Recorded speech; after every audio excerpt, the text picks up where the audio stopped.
Hoje eu vou conversar com o Ben Mendes, cara. Hoje você tá aqui, é uma das poucas vezes que você vai nos lugares de forma tranquila, amistosa, tranquila. Convidado. Isso, convidado, né? Obrigado, cara, por vir aí. Sou eu que agradeço, é uma honra para mim estar aqui falando para a sua audiência. Me sinto bastante honrado. E só te peço licença para começar o podcast com uma nota de repúdio ao que aconteceu hoje pela manhã ao repórter Carlos Santos, na Paraíba. Foi fazer uma reportagem no exercício regular do seu direito e saiu preso do estabelecimento. Então, toda a minha solidariedade, eu vou voar a Paraíba até o final da semana para resolver a situação. Entendi, o cara tá presão agora. Ele foi liberado, mas foi preso, fez o TCO. Entendi, entendi. Bom, tu sabe direitinho o que aconteceu nesse caso aí? Sim, o que ele me relatou. Eu estava vindo, inclusive, né? Eu estava indo para o aeroporto e ele entrou em contato porque ele foi ao estabelecimento, que era uma loja grande, lá na cidade de João Pessoa, na Paraíba, e teve a discussão, a famigerada discussão do tal do direito de imagem, né? Inclusive do agente público, policial que veio atender a ocorrência. E aí, Igor, eu já começo dizendo o seguinte: é razoável, a gente consegue compreender quando uma pessoa, um civil, ela fala sobre o tal direito de imagem, né? Às vezes por ignorância, não tem conhecimento. Mas um agente público, um dos princípios do artigo 37 da Constituição da República é justamente a publicidade. Então o agente público não tem esse negócio, não pode me filmar porque eu não te autorizo, enfim. E aí teve essa celeuma, o repórter argumentando que ele era um agente público, então poderia sim ser filmado, pediu a credencial do repórter e aí, enfim, terminou na delegacia. Entendi. Mas está tudo filmado e a gente vai aos órgãos de correição, certamente. Então, o que os caras fazem lá, o que eles tentam fazer a todo momento, inclusive é o que eles fazem quando te processam. Cara, não usa a minha imagem, não quero aparecer, não sei o quê, qualquer coisa assim. Sim. E aí você sempre ganha, né? Nesse sentido aí. Mas então vamos esclarecer de uma vez por todas. Okay. Tu pode ou tu não pode gravar, por exemplo, entrar num supermercado gravando? Pode, e sem a menor dúvida. Tanto que pode que o supermercado também tem o seu circuito de TV.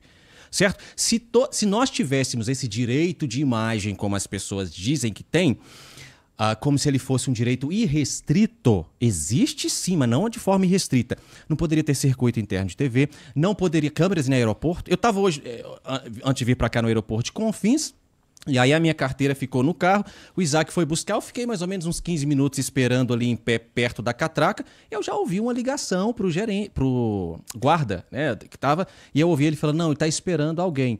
Ou seja, eu estou sendo filmado no aeroporto. Existe a licitude de captar imagens. O que você não pode é usar indevidamente essas imagens. E aí a gente tem que entender do princípio constitucional da legalidade. Ninguém é obrigado a fazer ou deixar de fazer nada, senão em virtude de lei. Então vamos lá. É ilícito filmar num banco? É. Por quê? Porque existe uma lei, por exemplo, e não sei como é que é no estado de São Paulo, mas essa lei é federal. Então é uma lei estadual em Minas, mas também tem uma lei federal. Então, eu não posso entrar no banco, nem se eu quiser. Aí as pessoas falam assim, mas o Ben faz isso na empresa X, por que ele não faz no banco? Eu não faço no banco, meu filho, porque não pode fazer. Existe uma lei, e eu não estou lutando pelo cumprimento da lei, eu não posso descumprir a lei. Então, tem uma lei que fala, não pode filmar no banco. Ok, outra lei. Você não pode filmar uma consulta ginecológica, por motivos óbvios, né? Então, existe uma lei que proíbe. Agora, estou numa empresa de locação de carro, nenhum espaço acessível ao público. Existe ilicitude nesta captação de imagem? Não. E aí algumas pessoas vão falar, mas e a recente decisão do senhor ministro Gilmar Mendes? Decisão respeitável do ministro Gilmar Mendes. Porém, vamos falar também das inúmeras outras, inclusive da ministra Carmen Lúcia, que saiu hoje. A decisão, né? Então vamos lá. Pode filmar. Existe no estabelecimento comercial uma área que é reservada ao atendimento público. Então, é análoga a um espaço público. E aquela pessoa com quem eu estou conversando é um representante da pessoa jurídica. Em momento nenhum, nas reportagens da Ronda, você nunca vai me ver chegando no estabelecimento e perguntando para uma pessoa assim, você é casado? Como é que é o nome da sua esposa, do seu marido, do seu filho? Não quero saber da sua vida privada. Eu quero conversar acerca do descumprimento em tese do Código de Defesa do Consumidor. Lembrando que o artigo 1º desta norma chama a norma de ordem pública e interesse social. Então nós estamos falando de uma norma de defesa da coletividade. É o que a ministra falou hoje. Inclusive, Igor, se você me permite o espaço, quem estiver nos assistindo, dá um Google assim, ó, Ben Mendes STF. A decisão tá fresquinha. Foi exatamente o que eu fiz, inclusive. Você fez isso? Perfeito. A decisão tá fresquinha. Publicada, inclusive, na página oficial do Supremo Tribunal Federal. Isso, assim, para quem entende tanto de jornalismo quanto de direito, entende o peso que tem uma decisão de uma ministra ir parar na página inicial da mídia do Supremo Tribunal Federal. Talvez o Supremo Tribunal Federal esteja tentando dizer em alto e bom som, principalmente ao Judiciário Mineiro, que a DPF 130 do Supremo Tribunal Federal precisa ser respeitada. Não foi nessa decisão que é citado que parece que os juízes que decidiram em censurar, de certa forma, ignoraram uma decisão do... Exatamente. Do e não é censurar de certa forma. É censurar mesmo. A DPF é a arguição por descumprimento do preceito fundamental 130. Significa que é o quê? O Supremo Tribunal Federal foi provocado a decidir sobre uma matéria que versava sobre preceito fundamental constitucional. Então, quando a ministra Carmen Lúcia... tem um monte de gente que não entendeu nada. Eu vou explicar agora. Tá. Quando a ministra julgou essa reclamação constitucional que eu ajuizei perante o Supremo, a ministra não está querendo nem saber se é o Ben Mendes, se é o Benoni. Embora ela seja mineira, não tem absolutamente nenhuma relação com esse jornalista aqui. O que a ministra está fazendo é o quê? Assegurando a autoridade das decisões do Supremo Tribunal Federal. A DPF é para isso. É a arguição de descumprimento, preceito fundamental. Existe um preceito fundamental constitucional que é liberdade de imprensa. No Brasil, depois do paradigma de 1988, a Carta da República, é proibido, é vedado no Brasil a censura, inclusive a censura prévia.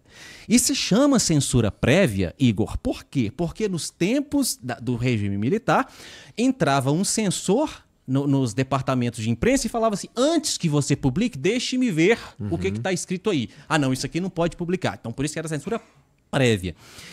E é vedado. A Carta Constitucional de 88 afastou isso com horror. Por quê? Porque o Brasil viveu aquele tempo nefasto justamente porque a imprensa estava calada e silenciada. Então, quando um juiz recebe um processo envolvendo jornalismo, esse juiz ele tem que entender que ele pode não gostar desse jornalista. Esse jornalista pode ser cruzeirense e o juiz atleticano. Isso não interessa. O que interessa é que, no Brasil, a imprensa é livre, não para cometer crime. A imprensa é livre para exercer a expressão nos limites constitucionais. Então, toda vez que um juiz fala assim, tá, essa reportagem foi ao ar, mas a empresa está ajuizando e dizendo que não houve autorização da filmagem. Determino a retirada da reportagem no ar.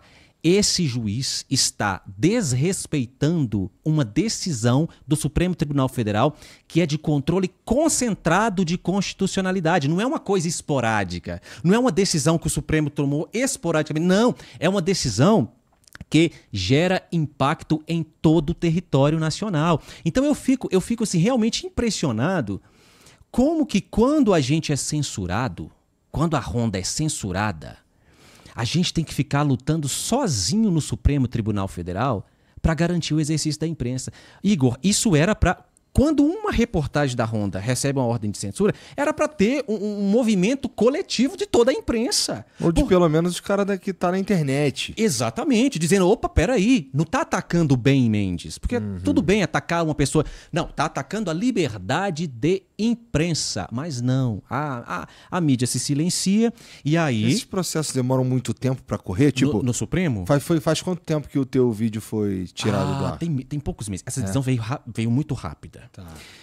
Por quê? Vamos lá. Inclusive, isso foi uma questão que, na Ronda do Consumidor, eu sempre priorizei, Igor, a intenção, a vontade de fazer a Ronda, não tanta técnica assim. Então, a gente nunca tinha subido, os advogados que trabalham na Ronda nunca tinham subido ao Supremo Tribunal Federal. Quando veio a primeira decisão de censura, teve aquela discussão, né? Assim, o que fazemos agora? Por quê? Porque sempre eu falava para eles, olha, isso aqui tá tolhindo o meu direito como jornalista de me manifestar. Tem que esperar o trâmite regular do processo, o esgotamento de todas as instâncias. E aí eu sempre dizia, não, porque eu sou advogado também, né? Não precisa. Nós não estamos falando de um recurso. Reclamação constitucional não é recurso. Reclamação constitucional é um instrumento para fazer valer a ADPF. E aí essa é a grande confusão. Entende? Então a pessoa pensa que é o seguinte, perdi, vou recorrer. Negativo. Por isso que os processos sobem direto para o gabinete do ministro. Entende? Quando vem uma censura, como veio lá do Juizado Especial de Betim, ou do Tribunal de Justiça de Minas, não tem o que recorrer. Veio de um juiz de primeiro grau, recorrer ao segundo, depois... Não, já vai direto numa reclamação constitucional, chega ao ministro relator direto. Então a ministra Carmen Lúcia, que foi a que julgou o último, o ministro Zanin julgou o penúltimo, na mesma, em consonância, mandando voltar a reportagem, eles recebem o processo na mesa deles direto. Por isso que é muito rápido. Entendi. Aí eu falo, é rápido por quê? Porque os ministros do STF estão se importando com o jornalista de Minas Gerais? Não, cara. É esse o ponto que a gente tem que entender. Não tem nada a ver comigo, entende? Não é que os ministros do STF estão com tempo de sobra para ficar se importando com o Ben Mendes, jornalista da Ronda do Consumidor. Não, é porque são preceitos fundamentais que estão sendo atacados. Não é mais o bem. É a liberdade da imprensa na República Federativa do Brasil que está sofrendo censura. Logo, o órgão responsável por combater judicialmente a censura no Brasil, ele é instado a se manifestar. E se manifesta. São lindas as decisões de reclamação constitucional. São maravilhosas. Inclusive, o pessoal pode ir lá, a fresquinha aí é da Carmen Lúcia. Mas você falou que tem, antes da gente começar, tu me falou que tem um montão de processo. Uhum. Esse montão de processo é tudo parecido? É tudo, tu tá usando uma imagem. Tudo, em suma, é tudo igual. Mas, Igor, a gente tem que entender o seguinte. As pessoas, o direito é um instrumento de poder, cara. O direito sempre foi um instrumento de poder, no Brasil e fora do Brasil. É assim, olha. Você tá vindo aqui com esse hipossuficiente, que é o consumidor da relação, e está vindo ao meu estabelecimento cobrar direito, vou te provar quem manda.